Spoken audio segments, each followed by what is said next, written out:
दक्षिण भारत में एक छोटी सी रियासत थी। नाम था पुडुकोट्टी। वहां के छेब छबीले 40 साल के कुमारे राजा मार्तंड ने ऑस्ट्रेलियन युवती से शादी रचाई, जिसके बाद ब्रिटिश राज के अंग्रेज हुक्मरान उनसे नाराज हो गए। ब्रिटिश राज में तब भारतीय राजाओं द्वारा अंग्रेज महिलाओं से शादी को नापसंद किया जा रहा था, जिसके चलते राजा मार्तंड को बहुत दिक्कतें पेश आई।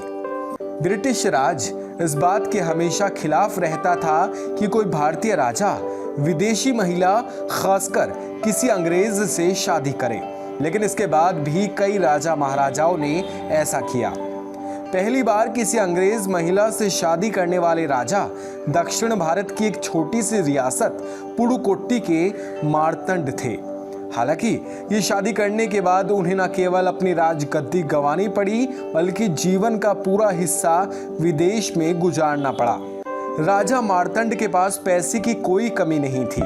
राजा मार्तंड की लव स्टोरी भी समर्पण और पत्नी के प्रति निष्ठा के साथ अंग्रेजों के दबाव में नहीं आने की एक मिसाल बन गई थी। आखिर क्या थी पूरी कहानी? चलिए इस वीडियो में हम आपको यही बताते हैं। असल में राजा मार्तंड ऑस्ट्रेलिया घूमने गए। वो मेलबर्न के जिस होटल में ठहरे थे, वहां उनकी मुलाकात खूबसूरत ऑस्ट्रेलियन युवती मोली फिंक और उनकी मां से हुई। राजा मार्तंड का दिल उस दिन खूबसूरत युवती पर आ गया। बाद में दोनों ने शादी कर ली। उन्होंने शादी तो की, लेकिन इसके बाद बहुत मुश्किलें उन्हें पेश आई। यहाँ तक कि उन्हें अपनी गद्दी भी गंवानी पड़ी।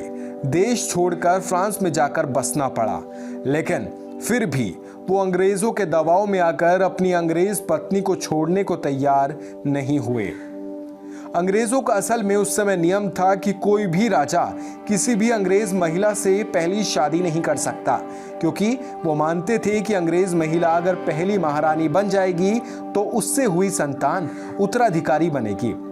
वो खुद को अंग्रेज शासकों के बराबर समझने लगेगी। ये नई तरीके की समस्या पैदा कर सकता है। लिहाजा अंग्रेज हमेशा महाराजाओं को पहली शादी किसी भारतीय महिला से करने को कहते रहे, ताकि उससे उत्तराधिकार के मसले पर कोई समस्या पैदा ना हो। राजा मार्तंड और उनकी ऑस्ट्रेलियन बीवी मोली फिंक ने इस आदेश को मानने से मना कर दिया, जिसके बाद हालत ये हुई कि उनको देश ही छोड़ना पड़ा। साल था 1915। राजा मार्तंड उस समय 40 साल के थे। उनका व्यक्तित्व आकर्षक था।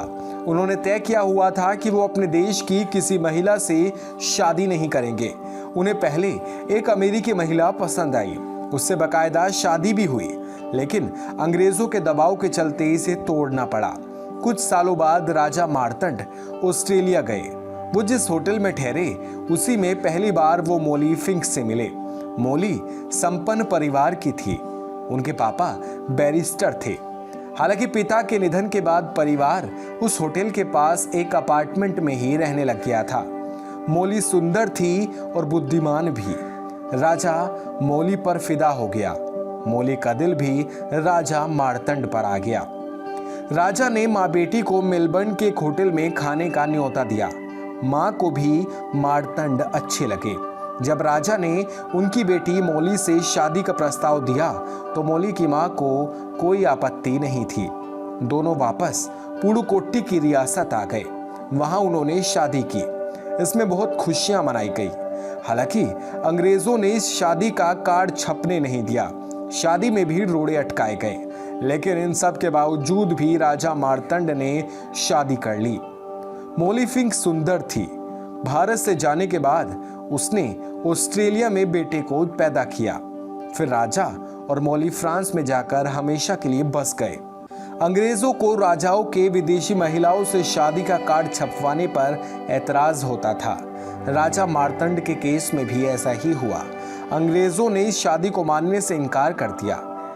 असल में पुडुकोट्टी छोटी रियासत जरूर थी, लेकिन ईस्ट इंडिया कंपनी की नजदीकी सहयोगी थी। जब राजा की पत्नी शादी के बाद गर्भवती हुई, तो उसके बाद उसे जहर दे दिया गया।